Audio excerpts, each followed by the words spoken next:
Okay, so today I wanted to talk about the gym and kind of a bit into what I do when I train myself. So I train differently from most people will say.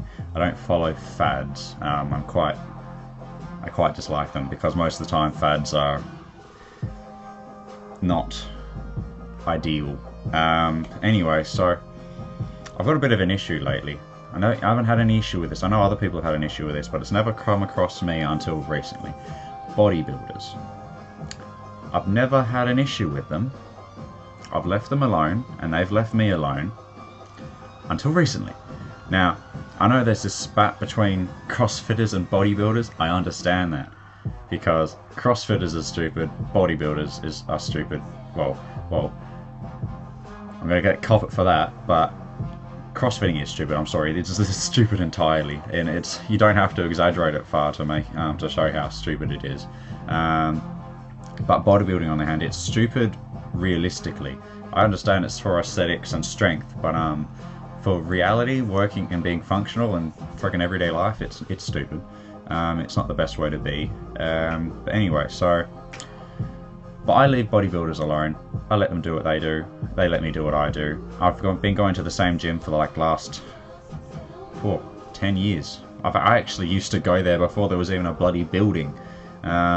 So I've been going there a long time. I've been going there before renovations and everything. So I know who goes there and who's been going there for a long time. And there's two people I recognise who've been going there for a long time. And I've always left them alone. They've always left me alone, and we've always had a respect. I feel for that. We go in there to do our stuff. We don't go in there to socialise and crap like that. But since the renovations to the gym, it's become more of a social spot. I've noticed it's a very good-looking gym. It's like a gym where you go in to take recordings and all that sort of stuff, and it looks like professional sort of thing. And it's made it kind of a bitchy place to be. It's become a 24-hour gym now, which I'm grateful for because I have night shifts, meaning I'm mainly awake at night. I can go at quiet time and there's no one on machines getting my way from my little schedules and such, because I don't like to have cool down periods at all. I like to be able to go from one machine to the next. But lately I've been mixing up a bit. What I train for is to have,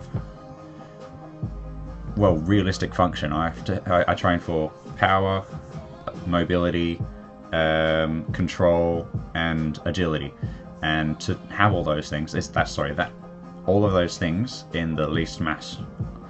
So if you have noticed, I'm kind of a little bit skinny. I don't build. Building to me is stupid because anything you build is restricting emotion. You'll notice bodybuilders, they're always freaking can't move much, can they? But anyway, and also the addition of weight is addition of forces against your body on everyday life. So I look to have my peak of everything in the lightest body I could possibly have. So with that, I'm doing exercises that are a little bit less fatty, a little bit less understood. So I cop a lot from that. I understand that, but I've never really had any cop because I've been going when it's quieter, and it wasn't a place to go bitch at. Lately, though, I had a bit of a surprise when I was doing an exercise and I was testing myself. I wanted to see if I could do more weight on it, and it was a leg press machine. All right, so leg pressing. The problem with a leg press is that the force where all the weight is going, the motion and the muscles that you're building may be in your legs, but the force is all being supported by your back on a leg press, and because of that you aren't able to go as low. You shouldn't be going as low on a leg press as you would be as a squat, because the force is on a different area of your body. It is not healthy to have that force on your lower part of your body when you're going down low, because it forces your lower spine to bend in, and as soon as it's bending in, not good with heavy weight. So if you have to stop moving as soon as you have to stop the depth of the leg press when your lower spine starts bending. Anyway, so I'm doing this leg press and I'm putting on more weight. I think I ended up doing 400,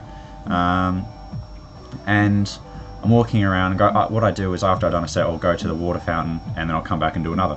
So I went to the water fountain. When I came back, another guy that I recognised, he's been there for years, and I've seen him go through lots of changes. Said, "Oh mate, do you want to take your weights off next time?" And he kind of said it in a tone that made me think, "Well, you're having at me, but I respect you. I'll give you the chance." Like, so I said to him, "I thought I did take them off. They were always on the rack." And he goes, "Nah, they're not on the rack." But I said, because they're on a rack, because on the leg press machine I consider it to be on a rack. But anyway, I understood it's the difference between being on the moving part and not. Sorry, I got that. But from him talking to me, I walked along to the machine, and near my machine is another guy I've also seen there for years, and I've kind of always been confuddled about him because he makes a lot of noise in the gym, but I've never seen him do a large amount of weight. But he's relatively big. He's not the biggest, he's not the most defined, all that sort of thing. But he said, "Oh mate, do you want to take some weight off and do it properly instead of being a hero?" And I went, "Sorry, what?" He goes, "Yeah, I see you come in every day trying to be a hero, fucking screaming." I don't scream, I make choo-choo noises. But yeah, it caught quite an audience because I don't think he expected me to have any bite back, but he doesn't realise I deal with that shit all the time on a daily basis when I'm working. Not on a daily basis, sorry, but for my job I deal with it. And funny thing is my job's where I deal with it less than in my real life. But anyway, it got quite an audience, and when I got home I got likes and ads and all these things by people who were at the gym who I don't know, who have added me because they've like pretty much given you a thumbs up, mate. Stood up to him. He's been a bitch to everyone lately, and like it never occurred to me before. It was the most disrespectful thing that's ever happened to a gym, and it's made me think like a gym isn't somewhere I can just go to anymore. It's not a neutral place. It's not somewhere I can go to just have at and do my stuff and be left alone. It's a public place to bitch. Anyway, it makes the whole experience a little bit less exciting for me. And I wanted to make this video because I went in there this morning and it's quite annoying. I went in there, I go there whenever I want, and I go in there dressed however I want, doing whatever I want. I don't do things that are stupid. They've all got a purpose. And I go in there and I literally wanted to go in and do a couple of exercises. I just wanted to test where I'm at, because right now I'm on my bloody cheat period where I will actively eat shit and be lazy, because I want to have that cheat period and then go to do my regular exercises and see where I'm at, to see if I'm left off where I was, if I've deteriorated or anything, because I understand that I often don't deteriorate. I can often go straight back to doing exactly what I used to with just moderate bloody looking after myself. And anyway, so that's what I was going to test. I only wanted to go in to do 2 exercises because I struggled with them last time. I wanted to see where I was this time. And I noticed someone was staring at me. I went, okay, someone's staring at me. Who is that? Who is that? I went, oh, it's that guy again. Right, of course he's staring. He comes in at a different time now, does he? He doesn't like coming in when he normally comes in. And the problem with that is, I went in and I went, oh shit, now I've got to stay. Because if I leave, he'll think I'm bloody running away. And can't have that. So I'm just sitting there going, what am I going to do at the bloody gym now? I only came in for a couple of exercises. I'm not even dressed. I was literally in my pajamas. I had my bloody slippers on. Bloody slippers. I call them slippers. But anyway, so I'm sticking around. I was like, nah, can't do anything. I don't want to sweat in this stuff. This is my PJs. And so I make my way to go home. And someone's walked past me, and I'm going, okay, someone's walked past me, whatever. A little bit of a note. And they've come back. I go, hang on, that's the guy. I didn't think that was a guy because he's tiny. I go, nah, it can't be him. He's a different size completely. I go up to him and I go, mate, have you got a twin that comes to this gym? He goes, no. And I go, because there's a guy that looks exactly like you who comes to this gym in the afternoons, but he's a bit bigger than you. And he goes, nah, mate, that's me. And I go, right, okay, that's interesting. And I walk off. But I don't know. The feedback I've been getting from all these people is that he's been having at people, trying to tell everyone how they're doing things incorrectly and stuff like that. And I find it hilarious because this is what I don't like about bodybuilders. They think they know everything. This is what I'm trying to get to. Because my initial argument with this guy was, I told him, no, I'm doing this for a reason. I don't do the full depth at the leg press because that's stupid. I only want this power and this range of motion. I don't need to have it deeper. Definitely not going to do it with this exercise.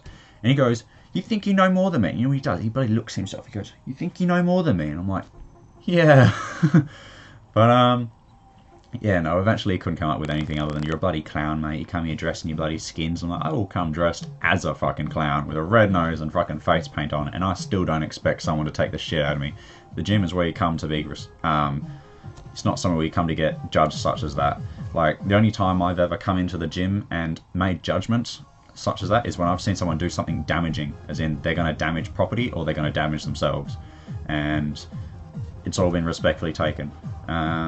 I don't do things that will damage myself, even though I'm damaged right now. But that's not out of exercise, that's not out of training, that's out of having fun at bloody a trampoline arena.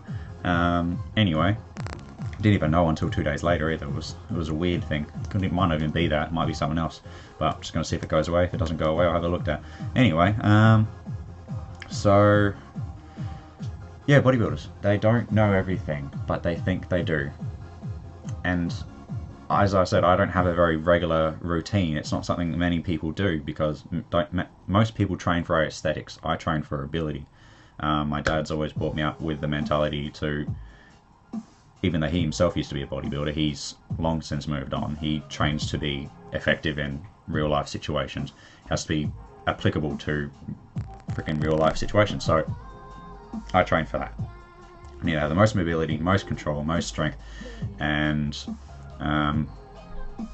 agility in, well, obviously the least mass I can maintain, and it all freaking adds up into real life. It's not, I don't know how to explain it any differently. It's like, that's it. Someone trains for aesthetics, I train for ability, and a lot of people don't understand the difference because some people think aesthetics is ability. It's not. If you've seen all these things, a lot of people, their egos are huge. Bodybuilders have challenged martial artists to bloody fight. They think that their size will account for it. It doesn't. It doesn't. The martial arts have people have owned the shit out of them every single time. But yeah, size is stupid. You have to know when you're functional and when you're not. And I'm hearing a lot of stories lately, actually, even about people that have been training day in, day out for years and taking bloody supplements and beyond, and they're just dropping dead. Just dropping dead. No thanks. I don't want to just drop dead because I'm doing something I enjoy. I want, you got to have everything in moderation. That's why I have cool down periods in between, and I have cheat periods and all those sort of things. I like to change my situation so that I know how I function under different factors. So I know I can function at a level when I'm malnourished or something like that. I like to test myself in more extreme situations, so if it comes up to that ever, I know what my abilities are. Anyway, ranting on quite a bit. I hate clouds that think they know everything. And that's about it. Tell me your worst experiences with bodybuilders, maybe. If you want, spam me. I highly doubt you will, but anyway, adios, bitches.